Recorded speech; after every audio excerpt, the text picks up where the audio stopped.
teenagers have raging hormones. I mean, I think we all do. Adolescence is a time of raging hormones, and so many changes come so fast that it can be hard to deal with. For most adolescents, it is a time of this very bizarre change in your body and in your feelings, and it can become quite a challenge to get through it in a healthy way. It can all be pretty scary before it even starts. I'm a little worried about when this is going to happen and to know my future and how it's going to all feel. And it can be pretty confusing while it's happening. And the hormones are changing and they're growing up. They want to be thought of as teenagers, and yet sometimes they're really little kids at heart. And even though everyone will go through it, everyone has the same raging hormones at this point. No one has exactly the same experience.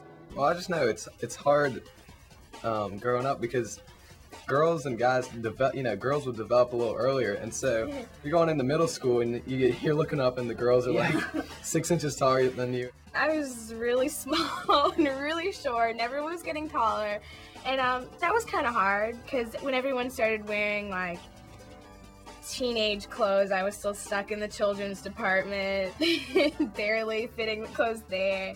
It happens at a different time for everyone, but it's just kind of hard to deal with. It's nothing like being in 7th grade and getting your growth spurt, and all of a sudden you look around and you're 8 inches taller than everybody else in the class, especially if you're a girl. It can be really hard to manage. If you enter puberty early or if you enter late, it can seem as if you're not normal, and you are. Everyone during adolescence is changing and growing, and that's what makes it hard, but eventually it all kind of evens out. Well, no matter what you do, it's going to be an awkward time in your life. There's really nothing you can do about it, but if you can feel comfortable with your friends and your parents help you through it, you can survive and get to high school. But as big a role as hormones play during adolescence, they actually do much more. In addition to puberty, how else do you think hormones affect the body?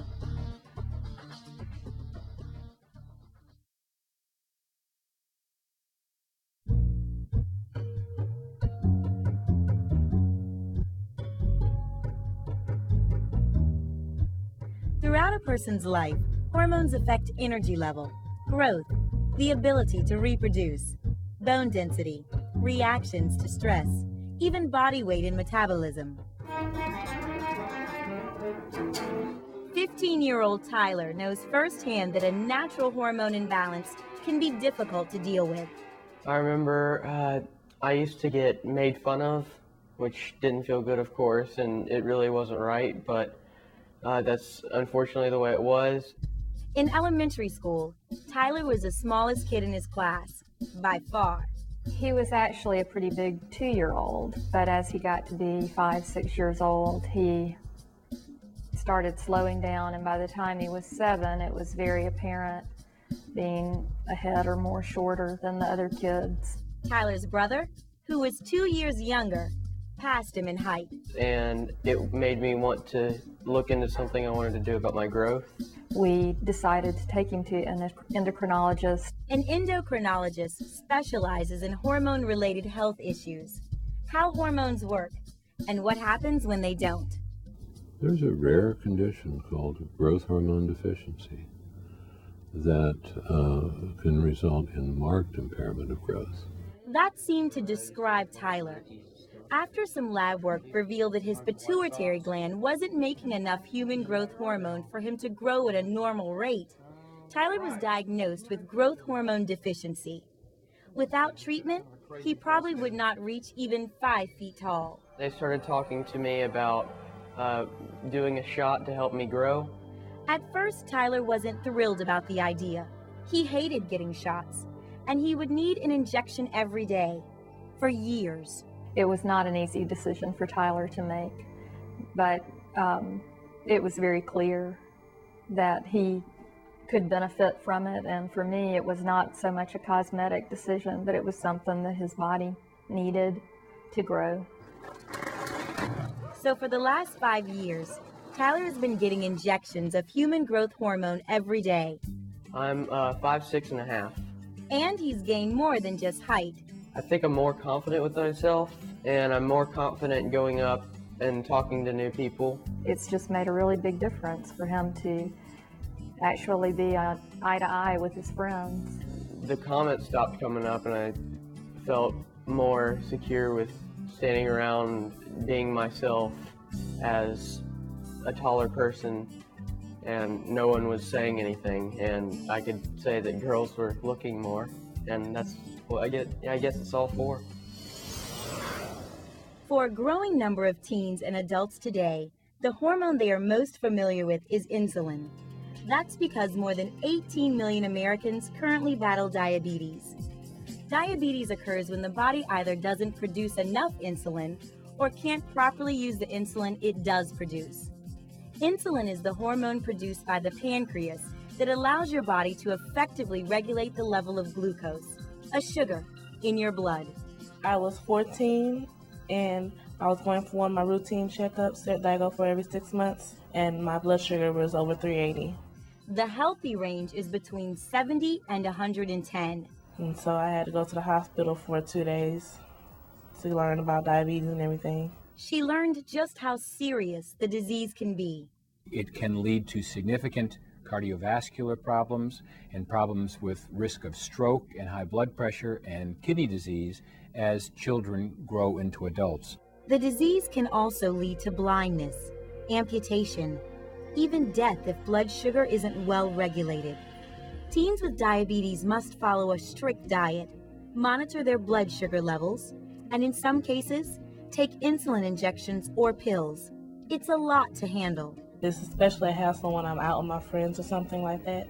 It's like, I don't want to stop to check my blood sugar. I want to keep going, but I have to. Just one hormone that's out of balance, and Dermilla has to spend a lifetime doing what she can to keep her blood sugar levels under control. I don't hate it, but I wish it didn't have to happen to me. Even when hormones function normally, it's important to understand how hormones can affect your health. 14-year-old Marissa isn't thinking about the connection between hormones and exercise.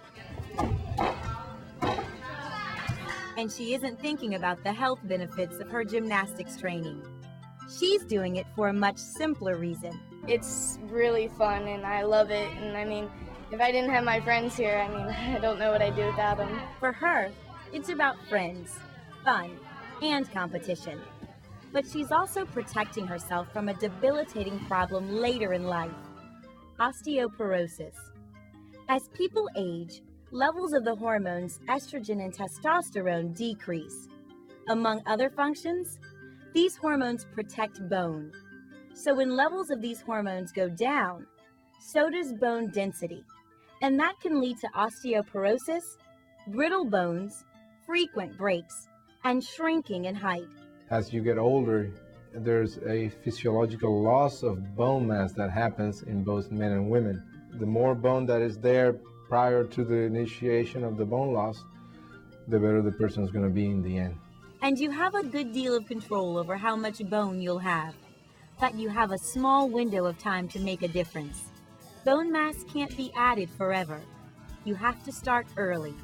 The fastest rate of buildup is from around 15, 16 years old to 25. Nutrition is a key factor. Getting enough calcium and other nutrients is important, but there's something else that can make a huge impact. Weight-bearing exercise. And the bones respond to a mechanical law where the more weight that goes through it, the more bone is built up. The more you use it in a weight-bearing fashion, the more bone that there's going to be. Gymnastics isn't the only way. Any sports activity that involves any weight bearing, you got jogging, cross-country running, basketball, tennis, volleyball, any sports where you're in contact with with the surface. If you don't use your bones, you're going to lose your bone mass. The more sedentary your lifestyle is, the less bone that you have. The more active you are, the more bone that you have. You can overdo it, though. Some girls exercise to the point of amenorrhea, or loss of the menstrual cycle. This too causes lowered levels of estrogen and a depletion of bone density. There's another big factor that can affect estrogen and bone mass that many people don't know about. When you smoke, it affects the way the estrogen metabolism goes, and they don't build effective bone. Well, particularly teenagers in this day and age, if they stay away from smoking, it will be better for them health-wise. Another way that some teens throw off their hormone balance is by using anabolic steroids, engineered substances related to the sex hormone testosterone. Intense competition in sports can make some teens feel pressured to use steroids to get bigger, stronger, faster. In football, that's what you need, and you need that edge. I want to get bigger. I just want to get stronger. But using steroids to achieve those goals can come at a high price. So they get the muscle mass development, but they also get all the other male things at an accelerated, at an accentuated rate. What does that mean exactly? For the guys, what are the downsides? Downsides is it can ruin your own testosterone production. What do I mean by that? I don't know how else to say it. The family jewels won't be what they were. They'll shrivel up and be gone. For girls, what happens with steroid usage? You'll end up looking more like a man in lots of ways. It's not just picking up lean body mass. It's getting yourself a little bit of a beard. And very importantly, in women, it's developing male pattern baldness that can be irreversible. It can increase the risk for vascular disease in people. It's associated with liver cancer in people. And it's associated with, in some instances, violence, either to others or to yourself. You have your own very delicate balance of hormones through adolescence, and when you take a product that has the potential to change those hormone levels, you really could be doing harm to your maturation and your development.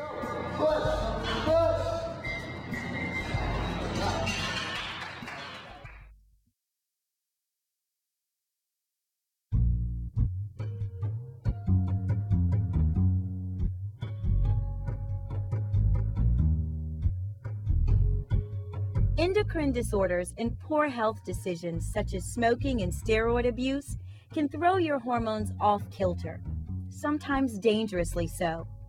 But the ups and downs of hormones during puberty are normal and natural, even though it may not seem so at the time. So if you think about it as just something that lasts for a period of time to allow you to become a healthy adult, then it seems more manageable. Your friends are likely having the same feelings, and your parents, believe it or not, had the same feelings as well. So they can be helpful on this. Especially during adolescence when there's so many insecurities because everything's changing and you're not really comfortable in your body yet. And it's really hard for, I think especially guys that don't develop until later, because you get into high school and you still have you have those few guys, it's whatever high school you go to, it's always there, that are still 4'10", 5 feet. Well, it's sort of hard at like middle school dances. You're like, hey, you want to dance up there? Hi, just on the ground. But keeping a sense of humor about it can actually do more to help than you think. These teens have their share of teenage stress. During school with AP classes and honors, teachers just, 3 tests in a day is a lot. I did have a breakup about a week ago. It was tough. I don't have any money because I have no job. But whatever their worries, they keep their sense of humor. Laughing definitely heals you more, I would say. So you're not dwelling on your sadness. And there's science behind that healing. When you're feeling stressed, you're actually feeling the effect of an elevated level of the stress hormone cortisol in your body. Laughter helps bring the level back down. Laughter is an antidote to a lot of things that are not good for us. It's an antidote physically. Researchers have studied the effects of laughter and have found that it can boost the immune system, reduce pain, and even increase blood flow throughout the body. Pretty amazing finding because it's a direct link between the act of laughing and a physiological response. I laugh mostly, like, all the time. I laugh at everything. I'm not that worried about a teenager who's laughing all the time. I'm worried about a teenager who's never laughing. What health decisions can you make to help keep your hormones in balance?